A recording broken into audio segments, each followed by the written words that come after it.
வந்திருக்கிற நம்முடைய முதல்வர் அவர்களுக்காக ஆண்டவரை நான் துதிக்கிறேன். இந்த நாளிலே ஒரு மூன்று காரியத்தை மாத்திரம் சுருக்கமாய் சொல்லி நான் முடிக்கிறேன். முதலாவது, நம்முடைய முதல்வர் அவர்களுக்கு கிறிஸ்தவ சமுதாயத்தின் சார்பாக நான் நன்றிகளை தெரியப்படுத்த விரும்புகிறேன்.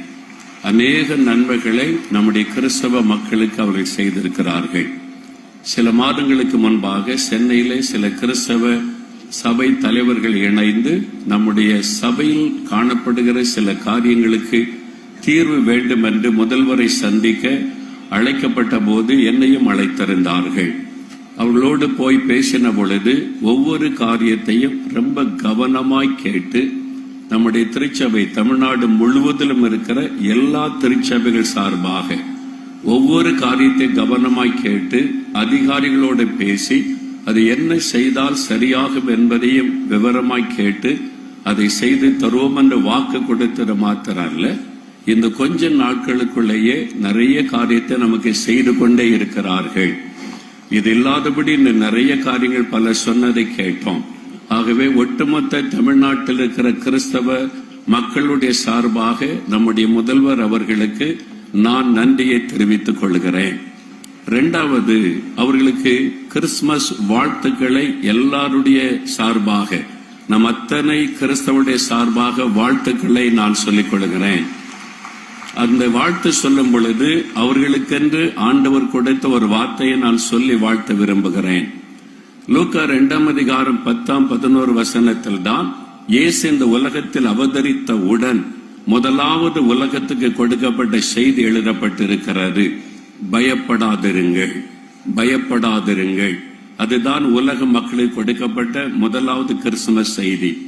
நம்முடைய முதல்வர் அவர்களுக்கும் ஆண்டவர் இயேசுவின் நாமத்தில் நான் சொல்லுகிற வார்த்தை, எந்த சூழ்நிலை கண்டு பயப்படாதிருங்கள்.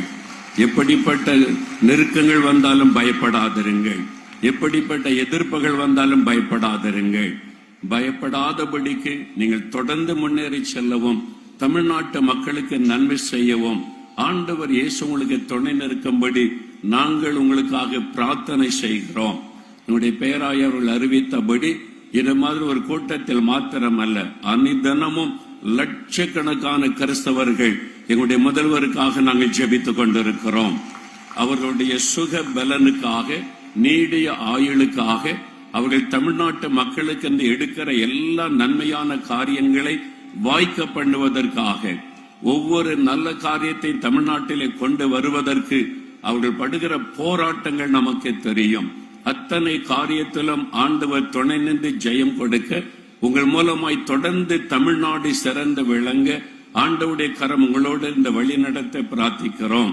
உங்களை நாங்கள் அதிகமாய் நேசிப்பதற்கு காரணம், எங்கள் வேத புஸ்தகத்தில் ஒரு வார்த்தை சொல்லப்படுகிறது. அதிகாரத்தில் இருக்கிறவர்கள், ஆளுகிறவர்கள் ஜனங்களுக்கு நன்மை செய்யும்படி தேவனால் ஏற்படுத்தப்பட்ட ஊழியக்காரர்கள் என்று ரோமர் 13 சொல்லப்படுகிறது.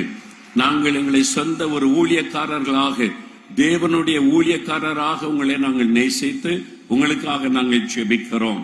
1 தீமோத்தேயு 2:2 அதிகாரத்தில் உள்ளவர்களுக்காக நீங்கள் ஜெபிக்க வேண்டும் என்ற வார்த்தைக்கு கீழ்ப்படிந்து உங்களுக்காக ஜெபிக்கிறோம். நாம் எல்லாரும் நம்முடைய அன்பையும் நம்ம அவங்க மீது வைத்திருக்கிற பாசத்தை வெளிப்படுத்தும்படி ஒரு நிமிடம் நாம் இணைந்து கருத்தாய் ஜெபிக்க போகிறோம். எல்லாருடைய கண்களை மூடி நாம் ஜெபிக்கலாம். கிறிஸ்தவர்கள் மாத்திரம் எழுந்து நின்று ஜெபிக்க கேட்கிறேன். நம்முடைய ஆண்டவருக்கு முன்னாலே நின்று ஆண்டவர் நமக்கு தந்திருக்கிற முதலமைச்சருக்காக ஒரு ஸ்தோத்திரம் பண்ணி ஒரே ஒரு நிமிடம் இருதயத்தை இணைத்து பாசத்தோட ரொம்ப பாரத்தோட நம்ம ஜெபிக்கணும். அவர்களுக்கு கர்த்தர் நல்ல சுகபலனை கொடுக்கணும். ஆண்டவர் நல்ல பாதுகாப்பை கொடுக்கணும். நீடிய ஆயுளை கொடுக்க வேண்டும். அவர்கள் சந்திக்கிற ஒவ்வொரு பிரச்சனைகளை மேற்கொள்வதற்கு தைரியமும் பலனும் கிருபையும் கொடுக்க வேண்டும். ஆண்டவர் தொடர்ந்து அவர்களை ஆசீர்வதித்து தமிழ்நாட்டின் ஆசீர்வாதத்திற்காக பயன்படுத்த வேண்டும். கருத்தாய் நாம் ஜெபிக்கலாம். தகப்பனே, நாங்கள் உமக்கு முன்பாக, உம்முடைய சிங்காசனத்திற்கு முன்பாக உம்முடைய பிள்ளைகளாக நாங்கள் நின்று எங்களுக்கு நீ தந்திருக்கிற முதலமைச்சருக்காக நன்றி சொல்லுகிறோம். நீர் அவர்களை ஒரு ஊழியக்காரராக எங்களுக்கு தந்திருக்கிறீர் என்ற வேத வசனத்தை விசுவாசித்து அவர்களை முழு இருதயத்தோடு நேசித்து அவருடைய சுகத்துக்காக நாங்கள் ஜெபிக்கிறோம். அவர்கள் நல்ல ஆரோக்கியமாய் இருக்க வேண்டும் என்று ஜெபிக்கிறோம். ஆண்டவரே, அவர்களை நீர் பாதுகாக்க வேண்டும் என்று நாங்கள் ஜெபிக்கிறோம்.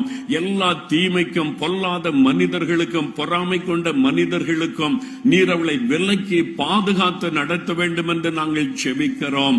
அவளுக்கு நீடிய ஆயுளை கொடுத்து ஆசீர்வதிக்க வேண்டும் என்று ஜெபிக்கிறோம்.